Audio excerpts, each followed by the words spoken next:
तो इसलिए इसको हमको स्टडी करके देखनी पड़ेगी। एक और चीज जो कि शुरू में ये चीज नहीं आई थी कि ये डाटा तो आया हुआ था कि इसकी प्रोटेक्शन काफी अच्छी है, और ये और सारे वैक्सीन वेरिएंट्स के डेल्टा वेरिएंट्स का कुछ थोड़ा सा कम काम करते हैं लेकिन प्रोटेक्ट करते हैं। जो ब्रेक थ्रू इन्फेक्शंस हैं वो कम होते हैं और वो कोई भी उनमें मरता नहीं है या हॉस्पिटल में नहीं जाता। 99% प्रोटेक्शन होती है। कोई भी वैक्सीन दीजिए, सिर्फ यही वैक्सीन नहीं, कोई भी वैक्सीन दीजिए उसमें ये होता है। और जो ज्यादातर लोग जिनको ये इन्फेक्शन हो रहा है दुनिया भर में, चाहे वो यूएस हो, यूरोप हो या इवन इसराइल हो या रशिया हो, वो अनवैक्सीनेटेड लोगों को हो रहा है। सो अभी लोग बोलते हैं कि जो पैंडेमिक है वो अब अनवैक्सीनेटेड लोगों की पैंडेमिक है। 98-99% लोग जो है वो जो हॉस्पिटल एडमिशन हो रहे हैं वो अनवैक्सीनेटेड है। एक और बड़ी चिंता की विषय है कि जो फ्लोरिडा में जो चिल्ड्रंस हॉस्पिटल्स है वो सारे भर गए हैं, उनमें कोई बेड नहीं है। चिल्ड्रन में भी ये डेल्टा वेरिएंट करता है, तो हमें ये चिल्ड्रन के लिए भी ये कई वैक्सीन्स में अब काम हो चुका है, जॉनसन एंड जॉनसन में भी काम हो चुका है। तो अगर हम इसको यहाँ पर हम इंट्रोड्यूस करते हैं तो हम बच्चों को भी परहैप्स हम कर सकेंगे। हमारे यहाँ पर जो जाइडस कैडिला की वैक्सीन है वो भी बच्चों में हो चुकी है, तो ये हम लोग की एक सुविधा होगी। मैं ये खत्म करना चाहूंगा अपना वक्तव्य ये बोलकर कि एक सिंगल डोज वैक्सीन अभी इंडिया को बहुत जरूरी है पॉपुलेशन के हिसाब से। हम लोगों को जो भी हम अगर 2 महीने हम किसी तरह से सेकेंड वेव ये जो कुछ स्टेट है जहां पर हो रही है वहां से दूसरे स्टेट में अगर हम रोक सके, तकरीबन 10 राज्य से रोक सके, तब ये हमारे लिए बहुत कारगर होगी, क्योंकि हमने बहुत बड़े पॉपुलेशन को वैक्सीनेट करने में हम सक्षम हुए हैं। और अगर सिंगल डोज हमारे पास एनफ वैक्सीन आए, वो एक क्वेश्चन मार्क है, क्योंकि अभी हम वैक्सीन प्रोक्योर करके उसे डिस्ट्रीब्यूट करेंगे। अगर हमारे पास एनफ वैक्सीन आए इसकी, और हम अगर इसको इम्यूनाइज कर सके लार्जर पॉपुलेशन को, हम 70-80% हमारे पॉपुलेशन को अगर नेक्स्ट 2 महीने में, क्योंकि 2-3 नए वैक्सीन अवेलेबल हुए, हम अगर कर सके तो हम जरूर हम सफलता पाएंगे कि फेज 3 जो है वो म्यूटेड होगा या दबा हुआ होगा।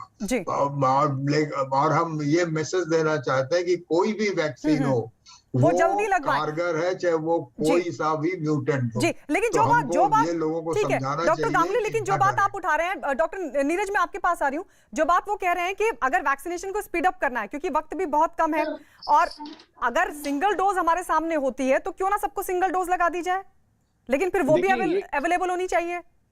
नहीं, मैं बिल्कुल एक बात बहुत क्लियर करना चाहूंगा कि जो भी वैक्सीन रिलेटेड जो हम बात करें कि थ्रोम्बोसिस हो सकता है, मैं ये बहुत क्लियर करना चाहता हूं कि कोविड के चलते जो थ्रोम्बोटिक इवेंट होने के चांसेस है वो 100 टाइम्स या 1000 टाइम्स मोर देन ये वैक्सीन रिलेटेड थ्रोम्बोसिस की जो हम बात कर रहे हैं। उसके पीछे जेनेटिक प्रीडिस्पोजिशन भी है। तो ये कहना कि इन वैक्सीन से थ्रोम्बोसिस हो जाएगा, आप पहले टेस्ट कराइए, इससे मैं बिल्कुल अग्री नहीं करता हूं, और ये वैक्सीन हेजिटेंसी को बढ़ाएगा। जो भी वैक्सीन रिलीज हुआ है वो काफी ध्यान में रखते हुए रिलीज किया जाता है। ऐसा नहीं है कि आउटराइटली आपको ऐसे ही वैक्सीन लगाने के लिए दे दिया।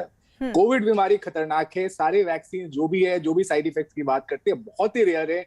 जो वो समझ लीजिए कि आप रोड पे चलते हुए एक्सीडेंट होने के जो चांसेस है वो उसी के बराबर ये चांसेस है। तो मैं कहूंगा कि उसके बारे में घबराने की जरूरत नहीं है।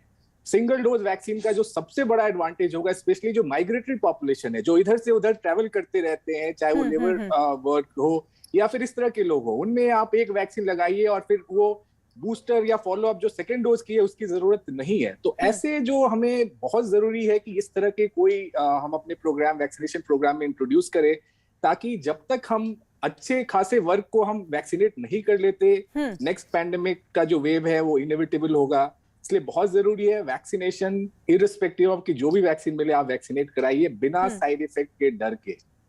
डॉक्टर मेघना, लेकिन कहीं ना कहीं कंफ्यूजन भी पैदा होगी इससे। अब तो बहुत सारी वैक्सीन आ गई है ना, अब लोगों को ये लगेगा हम ये लगा रहे हैं, अब ये सिंगल डोज है, फिर ये भी अवेलेबल होना चाहिए। देखिए, अवेलेबल तो ज़रूर होना चाहिए। जो सारे पैनलिस्ट ने कहा उसमें मैं एग्री करती हूँ। सिंगल डोज का इफ़ेक्ट ये है कि जिस पॉपुलेशन को वैक्सीन सेंटर पे रीच करना या जहाँ पे पेरिफेरल एरियाज़ में ऐसी चीज़ें करवाना, उसमें दिक्कत होती है, वहाँ पे सिंगल डोज इज़ रियली अ बून।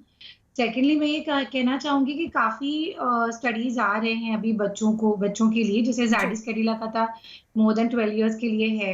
तो ऐसे अगर सिंगल डोज वैक्सीन अगर बच्चों के लिए बच्चों भी के लिए आ कोई जाए, इस हाँ, पे क्योंकि आप तो स्टडीज़ पीडियाट्रिशियन हो भी हैं। जाए, yes specially, so I will always like to talk about it, क्योंकि हम्म। अभी जो रीसेंट सीरो सर्वे है उसमें बताया गया है कि 65% of the children are already affected. पर ये हम्म। सारे जो स्टडीज हैं, जी।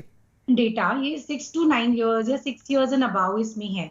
तो एडल्ट पॉपुलेशन के साथ साथ बच्चे अफेक्टेड हुए हैं, हमने खुद ने देखे भी हैं, बट लेस देन 6 इयर्स में आपका कोई स्टडी है नहीं, तो hmm. This population is still vulnerable.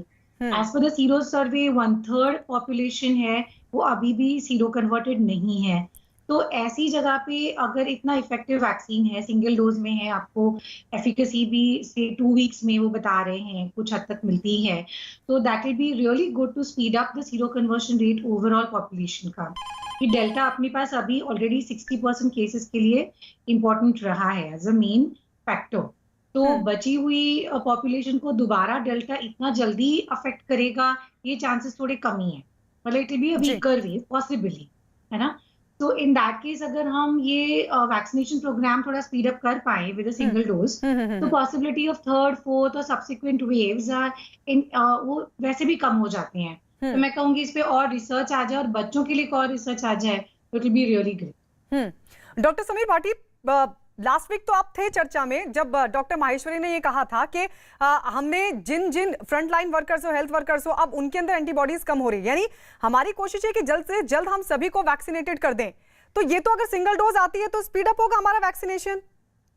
जी बिल्कुल, स्पीड अप होने के साथ साथ जिस तरह से हम बात करें कि अभी हमारे कुछ राज्यों में, केरला में, महाराष्ट्र में और जी। नॉर्थ ईस्ट में हमारे काफी ज्यादा केसेस बढ़ रहे हैं। हमारे लिए अभी जो है लार्ज पॉपुलेशन को वैक्सीनेट करना जरूरी है, क्योंकि ज्यादातर देखा गया है कि जो भी वेव आती है वो डेल्टा मतलब वेरिएंट ड्रीवन होती है। तो कोई इस तरह का वेरिएंट नई तरह से म्यूटेट करके जो है नई वेव को लाने का कारण बन सकता है। डेल्टा ड्रीवन तो नहीं होगी, कम चांसेस है, बट नया वेरिएंट म्यूटेट कोई घूम रहा उसके चांसेस काफी ज्यादा। तो इसलिए अभी हमारा जो है मोटिव है कि ज्यादा से ज्यादा जनता जल्दी से जल्दी वैक्सीनेट हो जाए, और उसमें ये जो हमारी वैक्सीन आई है ये काफी, इससे हमें सहयोग मिलेगा।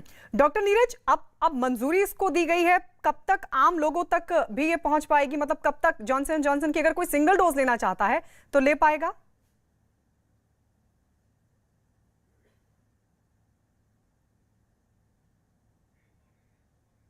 डॉक्टर नीरज, आपका